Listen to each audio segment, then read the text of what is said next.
नमस्कार साथियों, study with Ravindra Bishnoi YouTube channel पर आपका हार्दिक स्वागत है। इस चैनल पर हम 10वीं क्लास का मैथमेटिक्स कर रहे हैं। इसके अंदर हमने 13वां चैप्टर स्टार्ट किया है, उसका नाम है पृष्ठीय क्षेत्रफल और आयतन। तो पृष्ठीय क्षेत्रफल और आयतन की हमने दो एक्सरसाइज कंप्लीट कर ली है, 13.1 और 13.2। 13.3 के भी हमने 3% कर लिए हैं, जो कि आपको पिछली वीडियो में मिल जाएंगे। यदि आपने वो दोनों एक्सरसाइज और 13.3 के जो 3% है वो नहीं देखे हैं, तो पहले उन प्रश्नों को देख लीजिएगा। वो आपको हमारी प्लेलिस्ट 10th क्लास मैथ के नाम से है, उसके अंदर मिल जाएगा। तो 10th class math chapter number 13 उस प्लेलिस्ट में आप उसको देख सकते हो। उसके बाद हम स्टार्ट करते हैं इसका चौथा प्रश्न। चौथे प्रश्न में हमें दिया है कि व्यास 3 मीटर वाला एक कुआं 14 मीटर की गहराई तक खोदा जाता है।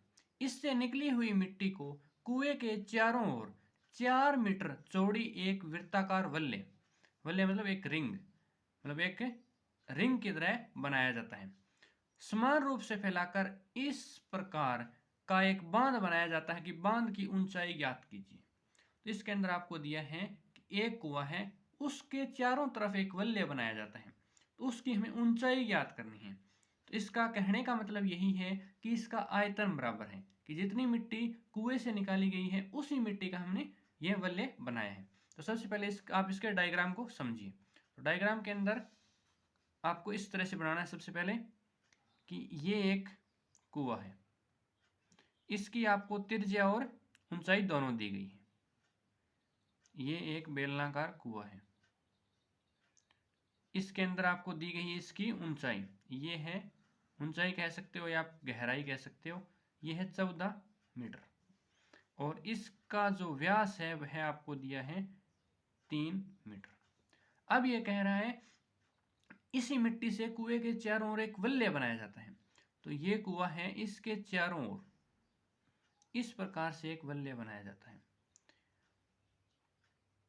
तो इस वल्ले की आपको ऊंचाई ज्ञात करनी है, मतलब इस वल्ले की जो भी ऊंचाई होगी, इस प्रकार से अगर इसको वल्ले को बनाएं तो ये जो इसकी ऊंचाई होगी ये कितनी होगी, ये हमें पता करनी है। और इसकी जो हमें त्रिज्या दी गई है वह कितनी दी गई है, वह हमें दी गई है 4 मीटर। तो 4 मीटर इस वल्ले की त्रिज्या है, लेकिन ये बीच में से खोखला है, बीच का जो ये 3 मीटर है ये इसके लिए खाली है। तो अब हम इस प्रश्न को देखिए किस प्रकार से सोल्व करते हैं। सबसे पहले हमें कुएं का व्यास दिया है, कुएं का व्यास वो हमें दिया है 3 मीटर, इसलिए कुएं की त्रिज्या कितनी होगी हमारे पास, कुएं की त्रिज्या इसको हम r का नाम दे सकते हैं, यह है 3/2 मीटर, या फिर इसको 1.5 मीटर भी आप लिख सकते हो। तो कुएं की त्रिज्या है हमारे पास 3.2 मीटर। कुएं की गहराई, कुएं की गहराई इसको आप h का नाम दे सकते हो, यह हमारे पास 14 मीटर है। अब हमने कुएं की गहराई और कुएं की त्रिज्या दोनों को लिख लिया है। अब हम करते हैं इसकी जो खोखले बेलन के रूप में है, खोखले बेलन के रूप में यहाँ पर क्या है, ये बांध, क्योंकि ये बीच में से जो कुआं है ये खाली है और इसके चारों तरफ ये बांध बनाया गया है। तो यहाँ बांध एक खोखले बेलन के रूप में है। तो यहाँ पर जो बांध है वह एक खोखले बेलन के रूप में, आपको यह बात सबसे पहले लिखनी है। उसके बाद इसकी आंतरिक त्रिज्या और बाह्य त्रिज्या, आंतरिक त्रिज्या क्या है जो इसकी खाली पड़ा है, और बाह्य त्रिज्या क्या है ये वाली। तो आपको ये कंप्लीट लिखना है, जिसकी आंतरिक त्रिज्या मतलब जो खाली पड़ी है वह कितनी है, 3/2 मीटर, क्योंकि ये 3 इसका व्यास है तो इसकी जो त्रिज्या है आंतरिक वह खाली पड़ा है 3/2 मीटर। और बाह्य त्रिज्या, बाह्य त्रिज्या, बाह्य त्रिज्या कितनी हुई, ये 4 मीटर है बार बड़ा, तो आप इसको लिख सकते हो 4 जमा में 3/2।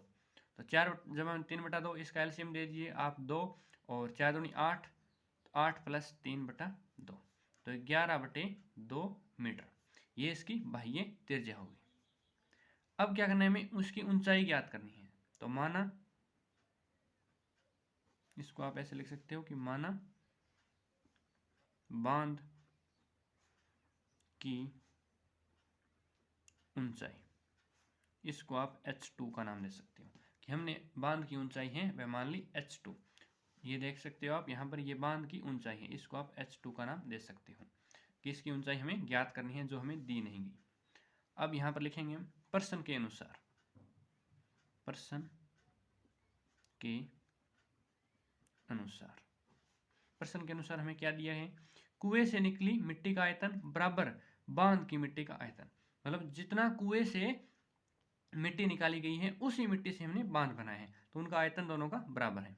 प्रश्न के अनुसार लिखेंगे हम, कुएं से निकली मिट्टी का आयतन बराबर बांध की मिट्टी का आयतन। अब आपको समझना है कि जो कुआं है वह बेलन की आकृति का है और यह बांध आपको एक बेलन की आकृति का है। ये भी बेलन की आकृति का है, ये भी बेलन की आकृति का है, लेकिन इसमें एक फर्क है, बांध है वो बीच में से खोखला है, बस इसी बात को आपको ध्यान रखना है। बाकी कुएं भी बेलन की आकृति का है और बांध भी बेलन की आकृति का है। तो कुएं का जो आयतन है उसका फार्मूला क्या होगा, πr1² h1, πr1² h1, h1 और r1 हमने नाम दिए हैं, ऐसे फार्मूला πr² h होता है। और जो बांध है उसका जो r है वह हमें बहुत सोच समझ कर लेना है कि उसका r हम क्या लेंगे, πr2² - r1² h। ये क्यों लिया हमने, क्योंकि जो r2 है वो क्या है हमारा, वो हमारा जो बाह्य त्रिज्या है वह 11/2 है, लेकिन जो आंतरिक त्रिज्या है वह 3/2 है, तो इनके जो बीच में है वही हमारी वास्तविक त्रिज्या है। आंतरिक त्रिज्या आप इसको मान सकते हो, ये वाली यहाँ से यहाँ तक ये खोखला है, और बाह्य त्रिज्या आप इसको कंप्लीट मान सकते हो। तो आपको बाह्य त्रिज्या में से अगर आंतरिक त्रिज्या आप घटा दें तो उसके अंदर आपको एक्चुअल त्रिज्या है वो मिल जाएगी। तो इसके लिए आप इसको r2 - r1 करेंगे। यहाँ पर जो जो वैल्यू है उसको रख दीजिए। वैल्यू क्या है, यहाँ पर हमारे पास पाई की वैल्यू है 22/7, r1 की वैल्यू क्या है हमारे पास 3/2 का स्क्वायर, h1 की वैल्यू क्या है हमारे पास 14, कि कुएं की ये त्रिज्या है और ये ऊंचाई है। यहाँ पर पाई की वैल्यू 22/7 गुणा में r2, r2 क्या है हमारे पास 11/2 का स्क्वायर -3/2 का स्क्वायर, और h2 हमें निकालना है, वो हमें दिया नहीं गया। तो जो बराबर से दोनों साइड अगर कोई संख्या समान है उसको आप कैंसिल आउट कर सकते हो। यहाँ पर 22/7 और यहाँ पर 22/7, बराबर से दोनों साइडें अगर कोई संख्या समान है तो उसको आप कैंसिल आउट कर सकते हो, बशर्ते वो संख्या गुणा में होनी चाहिए। ये यहाँ पर गुणा में है सभी के साथ, तो जो संख्या सभी के साथ गुणा में है हम उसी को कैंसिल आउट कर सकते हैं और किसी को नहीं। तो यहाँ पर आप सोल्व कर लीजिएगा इस क्वेश्चन को। 3 का वर्ग 9, 2 का वर्ग 4, 9/4 गुणा में 14।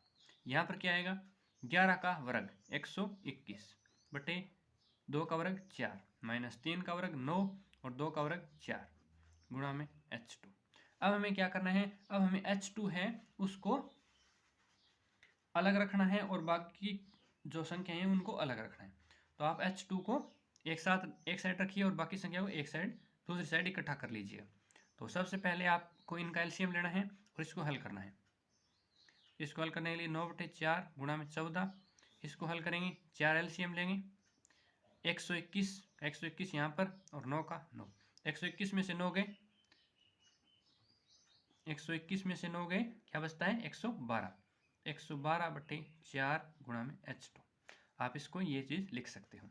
अब जो 112/4 है उसको आप उस साइड लेके जाओगे 9/4 की साइड, तो ये संख्या पलट जाएगी। तो आप इस संख्या को पलट कर यहाँ लिख सकते हो 9/4 गुणा में 14, और यहाँ पर क्या आएगी 4/112।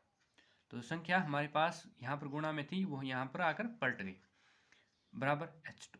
ये जो वैल्यू है ये H2 की आएगी, जितना कटता है उतना काट दो। 4 से 4, 4 एकम 4, 14 से 112, 14 8 112, तो 9/8 क्या बच गया हमारे पास H2। दिस इम्प्लाइज H2 बराबर 9/8 मीटर। तो 9/8 को अगर हम और सोल्व करें तो क्या आ सकता है हमारे पास, भाग करके देख सकते हैं, 1.125 मीटर। तो इस प्रकार हम कह सकते हैं, इस प्रकार बांध की ऊंचाई वो कितनी आ गई हमारे पास, 1.125 मीटर है। बांध की ऊंचाई हमारे पास 1.125 मीटर है। उम्मीद है आपको ये क्वेश्चन अच्छे से समझ आया होगा। आइए अब हम दूसरा प्रश्न करते हैं। नेक्स्ट प्रश्न हमारा कौन सा है, प्रश्न नंबर 5।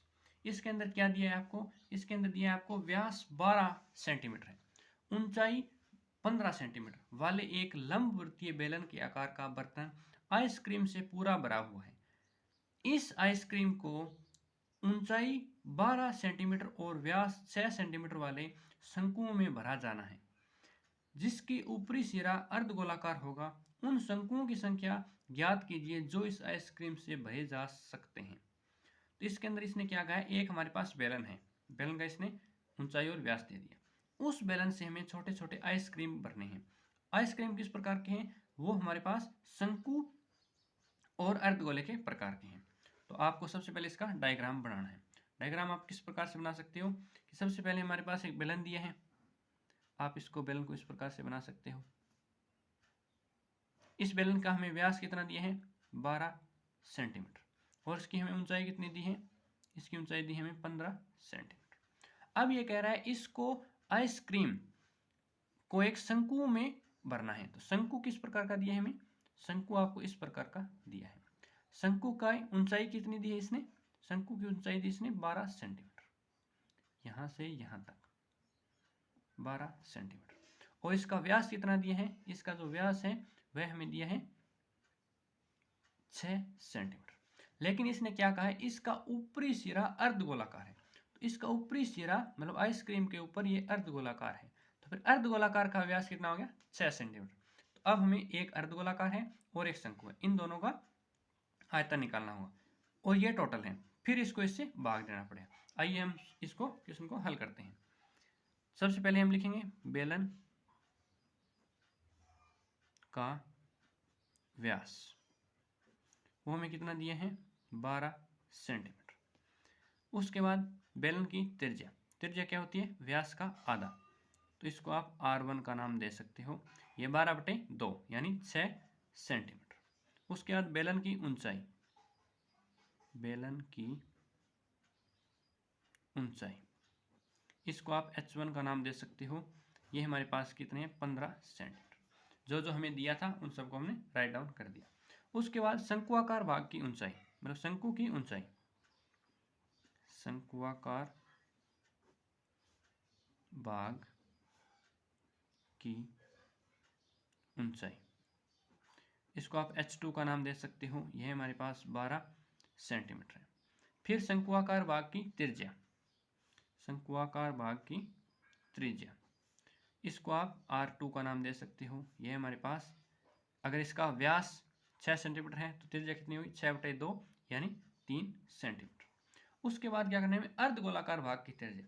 अर्धगोलाकार भाग है वह शंकु के ऊपर ही रखा है, इसलिए शंकु और अर्धगोलाकार भाग की त्रिज्या बराबर है। इसलिए आप लिख भी सकते हो कि अर्धगोलाकार भाग की त्रिज्या बराबर शंकुआकार भाग की त्रिज्या, या फिर आप सीधा भी लिख सकते हो अर्धगोलाकार भाग की त्रिज्या, इसको आप R3 का नाम दे सकते हो। यह भी 3 सेंटीमीटर है। अब हमें क्या करना है, इस बड़े बेलन से छोटे छोटे शंकु भरने हैं। तो हमने मान लेते हैं कि n शंकु है, कि इस आइसक्रीम से n शंकु भरे गए। तो माना शंकुओं की संख्या बराबर n। हमने ये मान लिया कि शंकुओं की संख्या वह n है। उस n से अब हम इसका जो भी n की वैल्यू आएगी वो अपने शंकुओं की संख्या हो जाएगी। तो यहाँ पर क्या करना है, बेलन का आयतन गुणा में n शंकु का आयतन, मतलब जितना बेलन का आयतन है उतना ही n शंकुओं का आयतन होगा, जब तब हमारे पास आंसर आएगा। मतलब ये है, इसमें अगर n मिला दें, जैसे 2 है, 3 है, 4 है, जितने भी शंकु भरे जाएंगे वो n भरे जाएंगे, तो इसके आयतन के बराबर हो जाएगा। तो इसलिए बेलन का आयतन बराबर n गुणा में शंकु का आयतन जमा में अर्धगोले का आयतन। शंकु के आयतन और अर्धगोले के आयतन को प्लस करके अगर हम n से गुणा कर दें तो हमारे बेलन के आयतन के बराबर आ जाएगा। तब हमें फार्मूले पुट करने हैं। यहाँ पर फार्मूला क्या आएगा, बेलन के आयतन का फार्मूला होता है पाई r1 स्क्वायर h n, यहाँ पर शंकु के आयतन का फार्मूला होता है 1/3 पाई r2 स्क्वायर h प्लस 2/3 पाई r3 क्यूब, क्योंकि हमने पहले को r1 माना था, दूसरी त्रिज्या हमने r2 माना था और तीसरी त्रिज्या हमने r3 माना था। तो ये तो हमने माना था, और ये जो स्क्वायर है ये फार्मूले के हिसाब से आए हैं, क्योंकि जो बेलन है और शंकु है उसमें स्क्वायर आता है और जो अर्धगोला है उसके अंदर क्यूब आता है। तो अब हमें जो जो वैल्यू दी गई उन सभी को पुट कर दीजिए। तो पाई की वैल्यू हम एक बार नहीं कर पुट करते, पाई का पाई रखते हैं। आर की वैल्यू हम पुट करते हैं 6 का स्क्वायर। हमारा आर था, जो बेलन की त्रिज्या थी वह 6 सेंटीमीटर थी। एच हमारा है 15 बराबर एन 1/3 गुणा पाई, इसका आर कितना है हमारे पास 3 का स्क्वायर, इसका एच कितना है शंकु का हमारे पास दिया है 12 प्लस 2/3 पाई, इसका आर कितना है अर्धगोले की त्रिज्या है 3 का क्यूब। जो जो वैल्यू हमें दी गई थी उन सभी को हमने पुट कर दिया। यहाँ दोनों पर हमारे पास पाई है, इस पाई को हम कॉमन ले सकते हैं। इस अगले स्टेप के अंदर हम पाई को कॉमन लेते हैं और इनका स्क्वायर कर देते हैं। तो इनका स्क्वायर क्या आएगा, 6 का स्क्वायर यानी 6 का वर्ग हमारे पास 36 आएगा। पाई गुणा में 36 गुणा में 15 बराबर n गुणा पाई, क्योंकि जो सभी के अंदर है इसके अंदर भी है और इसके अंदर भी है, इन दोनों पाई को हमने यहाँ पर कॉमन ले लिया। 1/3 3 का स्क्वायर 3 तिया 9 गुणा में 12 जमा 2/3 और 3 का क्यूब 3 का घन, 3 का घन क्या होता है 3 तिया 9 9 तिया 27, यहाँ पर 27 आ गया। अब क्या है, यहाँ भी पाई है और यहाँ भी पाई, जब बराबर से दोनों साइड सेम संख्या हो तो हम इसको कैंसिल आउट कर सकते हैं। तो अब हम पाई से पाई को कैंसिल कर देते हैं और हमें क्या करना है, n की वैल्यू निकालनी है।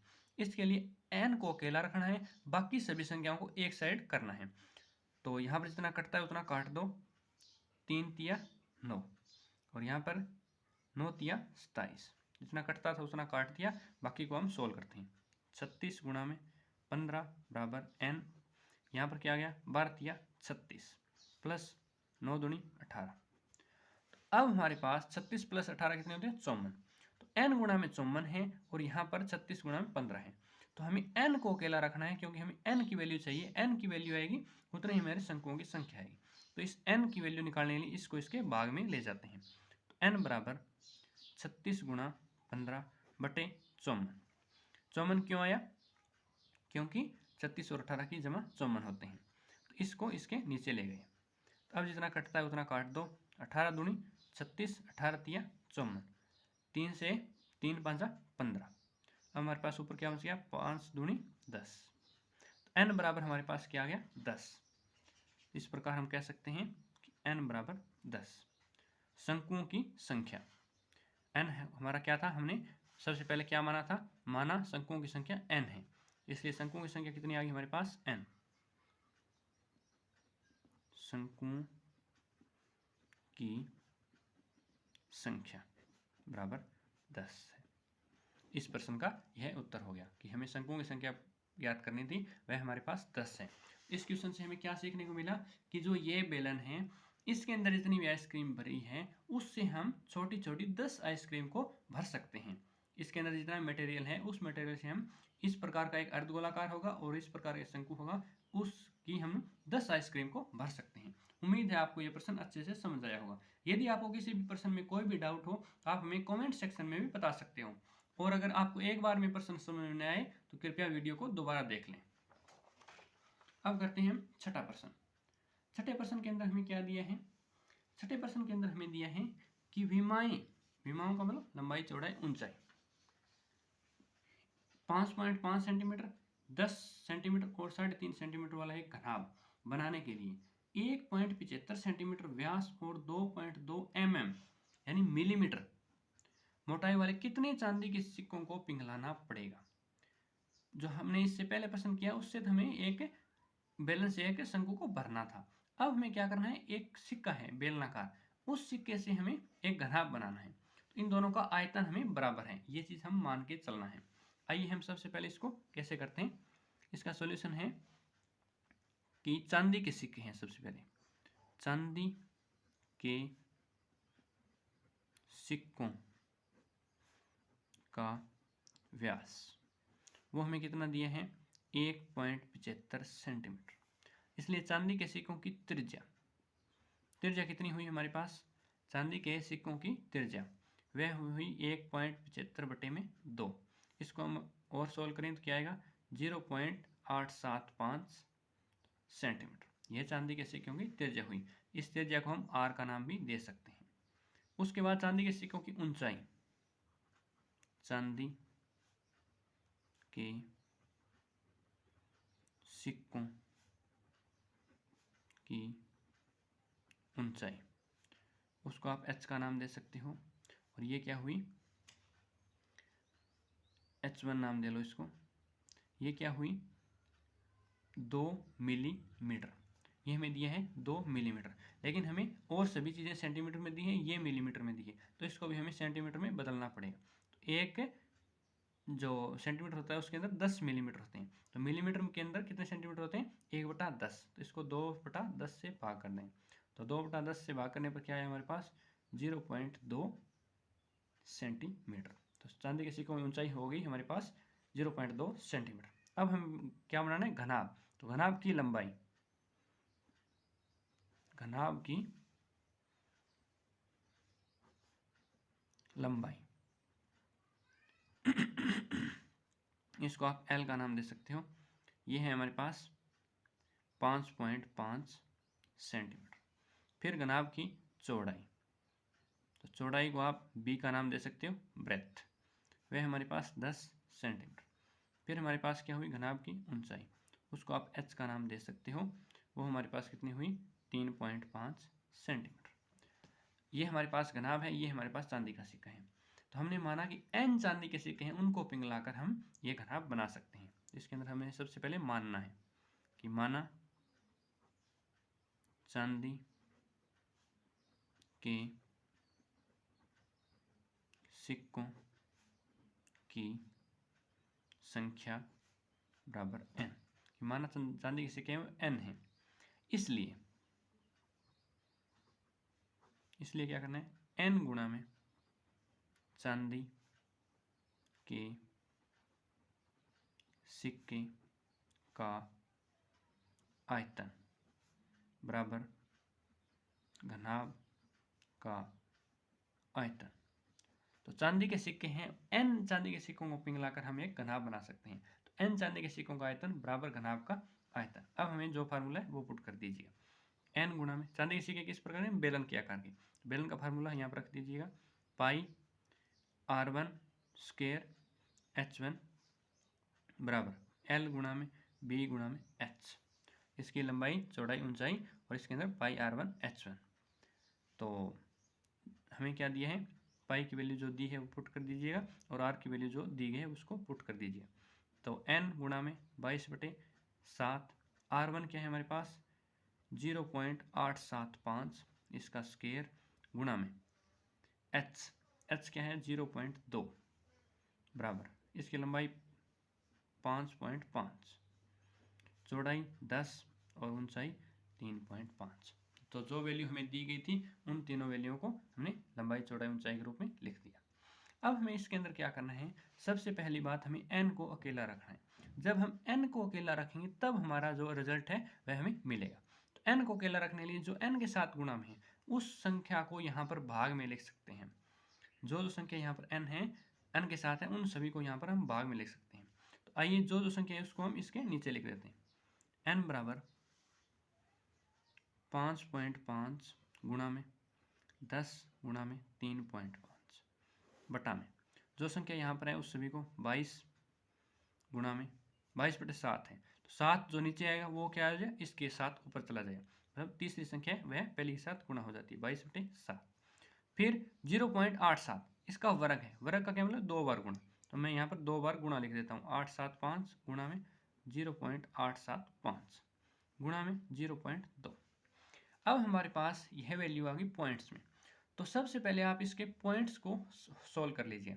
यदि आपने सभी के पॉइंट्स हटा दिए तो आपको गुणा भाग करने में थोड़ी सी आसानी रहेगी। तो इसको मैं पॉइंट हटा के लिख रहा हूँ। 5.5 इसको अगर 55 लिखें तो इसके उल्टा में 10 आएगा। तो एक बार मैं संख्या लिख देता हूँ। 5.5 गुणा 10 गुणा 35 गुणा 7। अब हमें क्या करना है, इसके नाम का यहाँ पर 10, क्योंकि इसके यहाँ पर पॉइंट था। ये 5.5 है, इसको हटाया तो इसके उल्टे में 10 आएगा। 3.5 के पॉइंट को हटाया तो इसका नाम का भी यहाँ पर 10 आएगा। तो ऊपर की संख्या में पॉइंट हट गए। अब हमें नीचे की संख्या लिखनी है 22 गुणा 875। इसके नाम का ऊपर क्या आएगा, इसके नाम का ऊपर 1000 आएगा, क्योंकि 1 2 3 तीन संख्याओं के बाद पॉइंट है, इसके नाम का ऊपर 1000। फिर दूसरी संख्या 875, 875 के पॉइंट है तो इस पॉइंट का नाम का ऊपर 1000, क्योंकि यदि आपने सभी संख्याओं के पॉइंट्स हटा लिए तो आपको ये गुणा भाग करने में थोड़ी आसानी रहेगी। उसके बाद 0.2, तो 2 के नाम का ऊपर 10, क्योंकि यहाँ पर 1 के बाद पॉइंट है। तो जितने भी संख्याओं के बाद पॉइंट है उतने ही 1 के बाद 0 लगते हैं। तो आपने ये जो सारी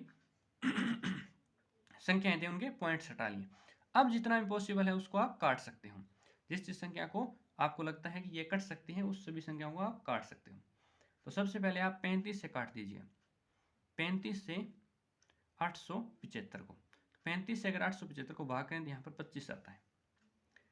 35 को 875 से भाग करें, 35 से 875 को भाग करें तो हमारे पास 25 आता है। 35 से हमने 875 को काट दिया। इस 10 से इस 10 को काट सकते हो, इस 10 से इस 10 को काट सकते हो। अब क्या करना है आपको, अब आप काट सकते हो 5 5 25 और 11 5 55। तो 5 5 25 और 11 5 55। अब क्या काट सकते हो, 11 से, 11 दूनी 22। अब आप किस से काट सकते हो, 7 से। 7 से अगर काटें तो यहाँ पर 125, 125 आता 875 होता है। तो आपने 125 से इसको काट दिया। तो अब हमारे पास ऊपर क्या बचा, जितना भी हमारे पास बचा है उस सबको काट सकते हो आप।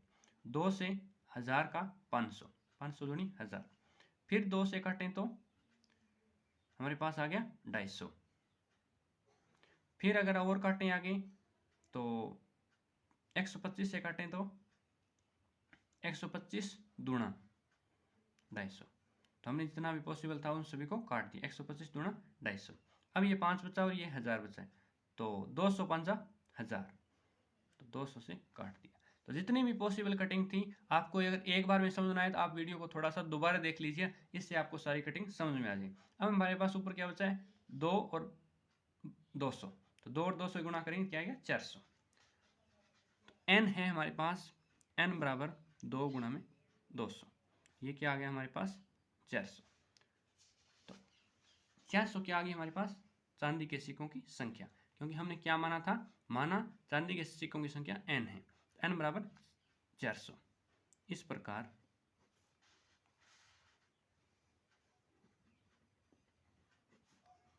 चांदी के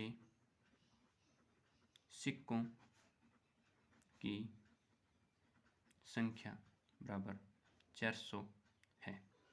तो हमें यह मिला इस प्रश्न से कि 400 चांदी के सिक्कों को मिलाकर हम 5.5 गुणा में 10 गुणा में 3.5 का एक घनाभ बना सकते हैं। तो इस प्रकार मुझे उम्मीद है कि आपको यह प्रश्न बहुत अच्छे से समझ आया होगा। यदि आपको किसी भी प्रश्न में कोई भी डाउट है तो आप हमें कमेंट सेक्शन में बेझिझक पूछ सकते हो। यदि आपको 10वीं का किसी और चैप्टर पर यह वीडियो चाहिए तो आप हमारे कमेंट सेक्शन में हमें ज़रूर बताएं, हम उस विषय पर आपको वीडियो प्रोवाइड कराएंगे। धन्यवाद साथियों, आपने हमारा कंप्लीट वीडियो देखा, इसके लिए आपका बहुत बहुत धन्यवाद।